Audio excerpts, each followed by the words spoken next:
In this episode, we will be tackling the rebuilding of the Wilesco rear wheels by fitting the rims to Mamod wheel centres and making up the rear axles. Back in episode 2, we had the wheels arrive and saw the axle cap castings. In this episode, we will be preparing the wheels and setting up the rear axles. The front wheels will be dealt with later on.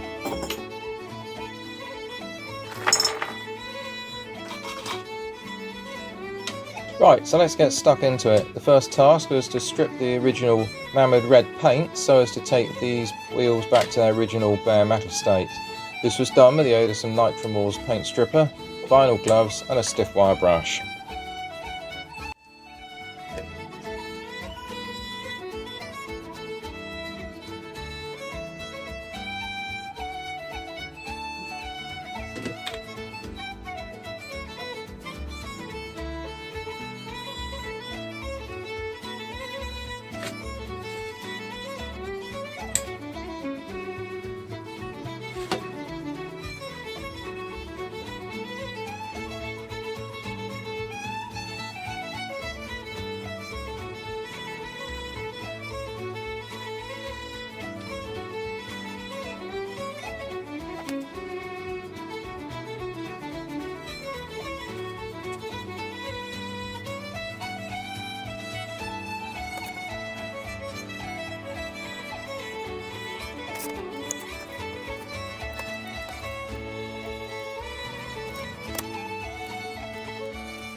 As we can see, after a few minutes the paint started to blister, and with some agitation from the paintbrush this started to come loose. This was helped with the aid of a screwdriver and old knife blade and made short work of the paint, just requiring a clean up with a wire brush and the Dremel tool.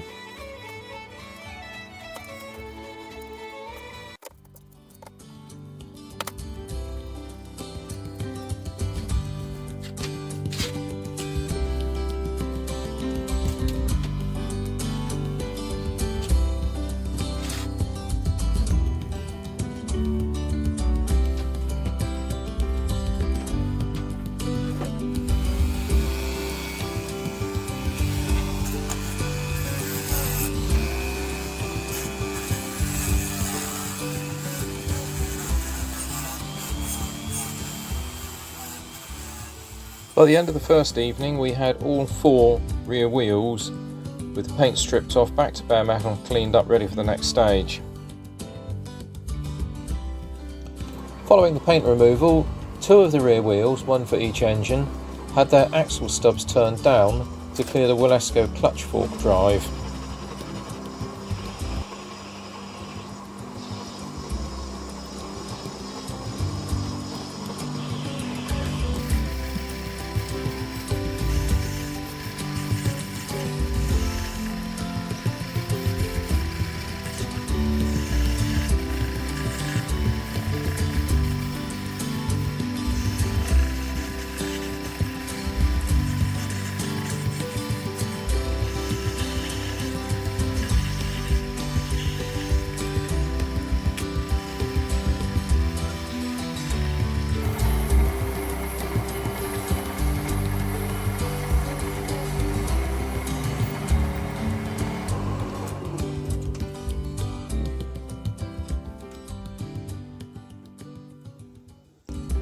The axle centre hole in the Mamod wheel is now bored out to take a brass bush. This is done because the original Mamod axle hole is 1/4 inch diameter or 6.24mm, whereas the Wilesco axle hole, which we need to cater for, is 5mm, as the clutch fork drive needs to slide on a sleeve over the axle to engage with the rear wheel for drive. To do this, we need to first make a set of brass bushes to insert in the Mamod wheel, allowing us to reduce the axle hole size for our new rear axle. All will become clear later. The Mamod wheel is made of Mazak, or monkey metal as it's commonly known. This is a useful metal for die casting, which is how these wheels are made. While this is fine and durable, it does have a tendency to pick up when machining. This I've overcome with a lubricant such as WD-40 while I bore out the centre hole.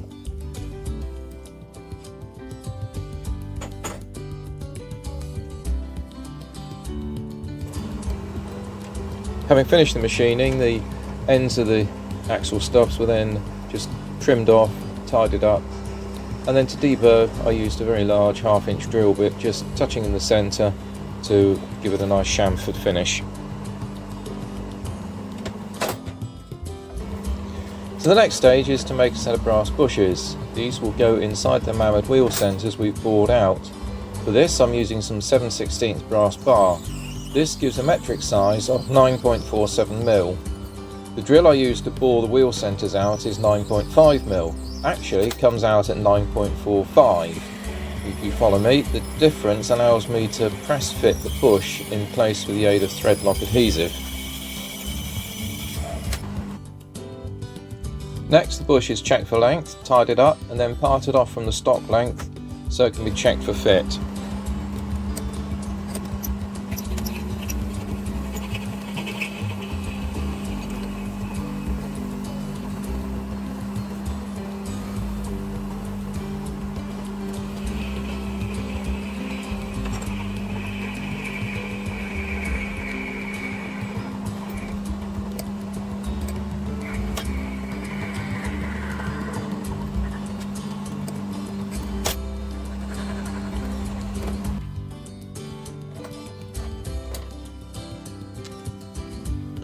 During the machining I was checking the fit of the axle in the bearing bush. This required opening up with a reaming file to give a nice sliding fit. Bearing in mind that the axle itself passes through the middle of the firebox over the burner, I didn't want the axle to expand and seize in the bush.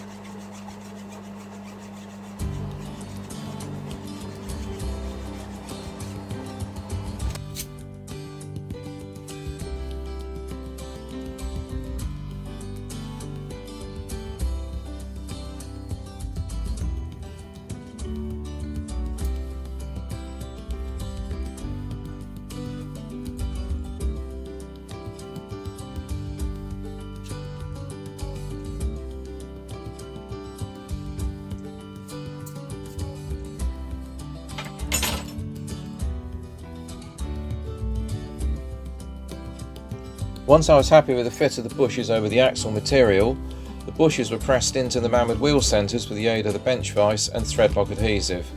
I've allowed a small protrusion on the front side of the wheel face so as not to mark the finished paintwork when assembled.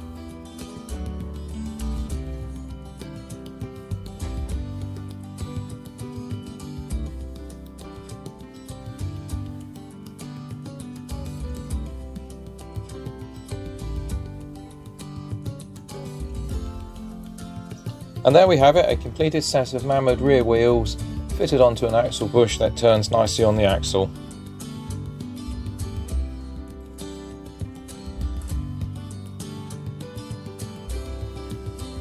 The next part of this episode revolves around the axle setup. As we saw earlier, we had two sets of axle cap blanks. First, using the spigot allows us to clean up the casting and face off the front.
Once the face has been turned, then the cap is turned round in the lathe, and this is cut off. The face is turned flush and centre drilled.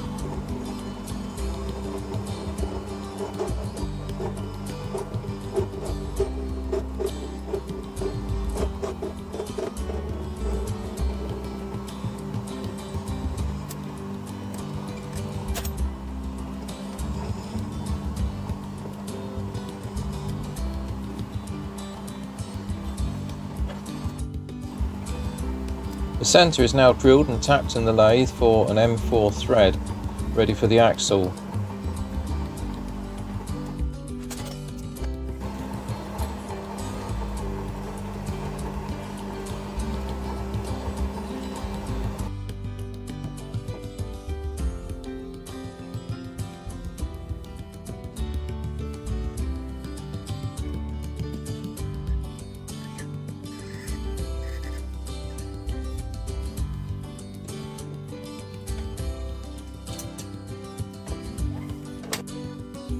To see how it looks, an M4 bolt was screwed in to check for the thread length.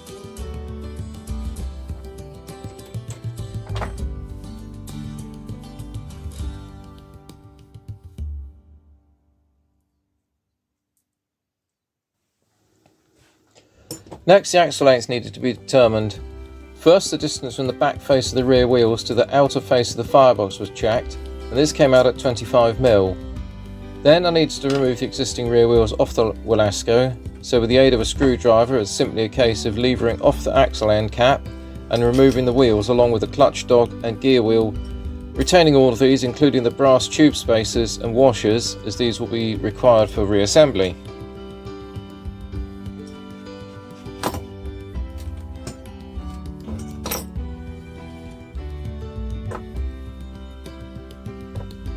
Now, having got the dimension from the Wilesco, it was then a simple matter to slip the completed wheels onto the axle, setting them at the correct distance. It was then possible to measure the over length required for the finished axle, allowing for thread cutting for the axle caps.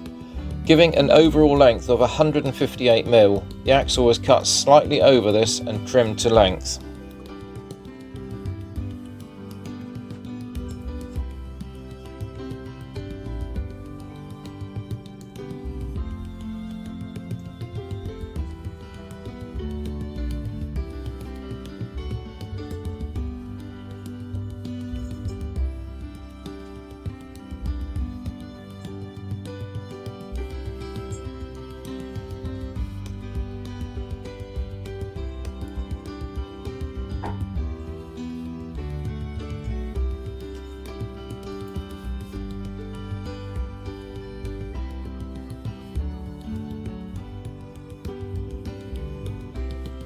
Whilst the axle was being measured, I double checked that the clutch would engage and disengage with the rear wheel using the two dog forks on the original drive gear.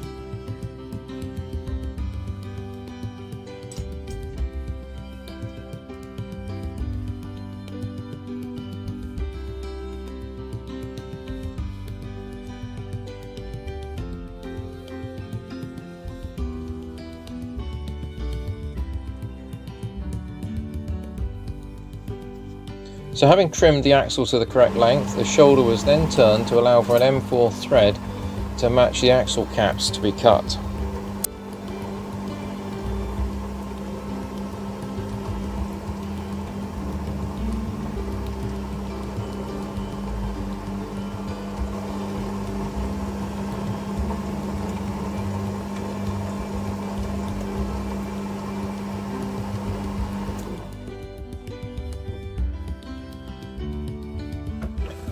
Using the tailstock die holder and with the power isolated to the lathe, it was possible to turn the die holder and the chuck at the same time so as to cut the thread on the axle.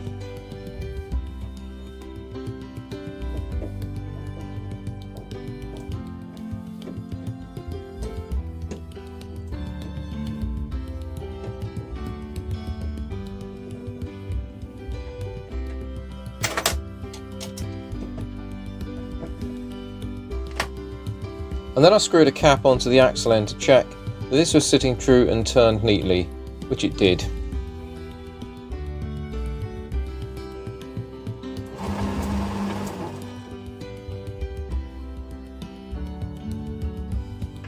Once this was done, the axle was slipped back into the firebox on the Wilesco and checked for dimensions, screwing the 2 axle cap ends in place. I actually made 2 rear axles with both project engines whilst I had the tooling set up.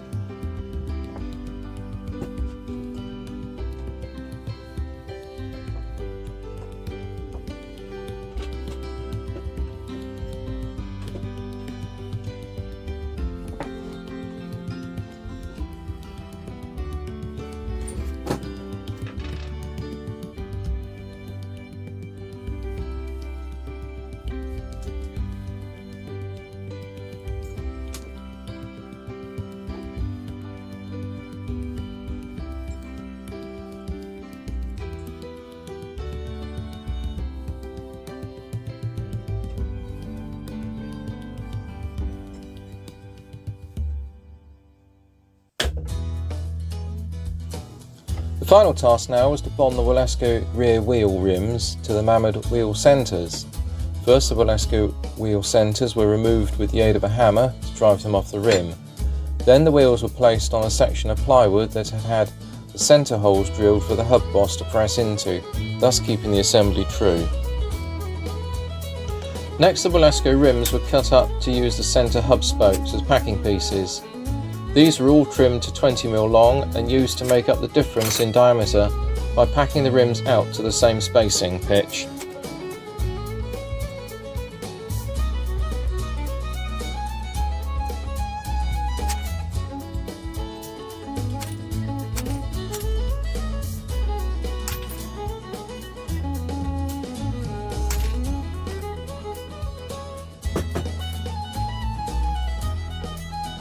To bond the rims to the wheels, I used JB Weld high temp epoxy adhesive. This is a 2-part adhesive that is dispensed in a twin nozzle cartridge into a mixing tray that comes as part of the packaging. Once mixed, this was applied to the Mamod wheel and then inserted inside the Wilesco rim, pressing in place 4 packing pieces equally spaced around the rim.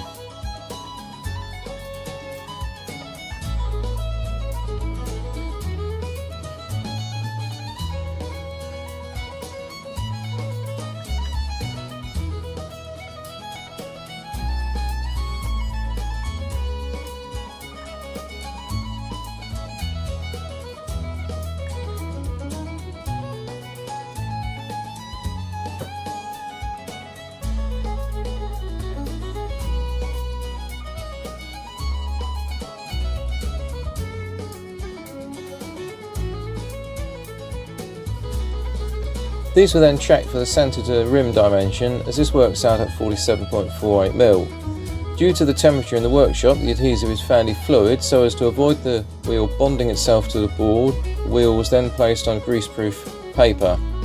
The setup was then left for 24 hours to fully cure. The following day, the wheels were removed from the paper and the excess cleaned off with the aid of a sharp knife blade.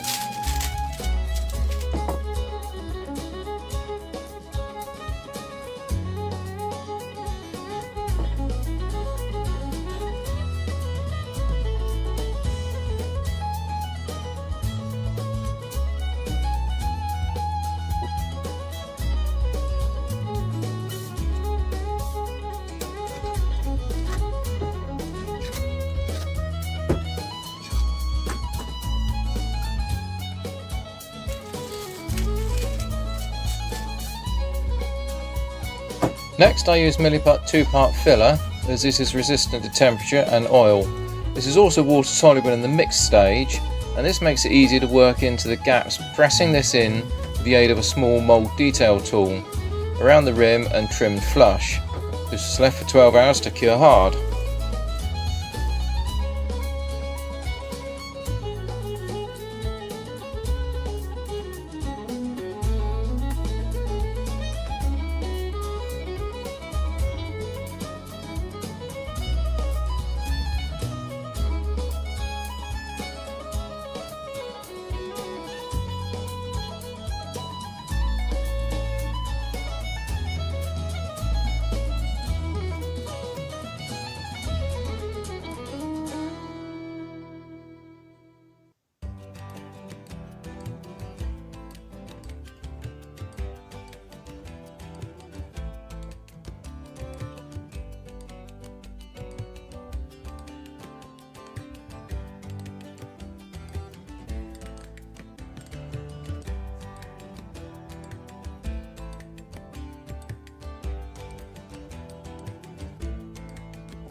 Once it's secured, the wheel is placed in the lathe and cleaned up with the aid of sandpaper and a file. The front faces are cleaned off with a lathe tool and a small chisel to scrape the inner edge of the rim.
And finally, we had a completed set of wheels fitted to the traction engine.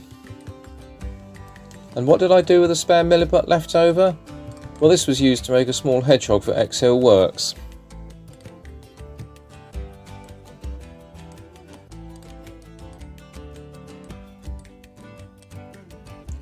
So that concludes this episode, so don't forget to subscribe and follow this project.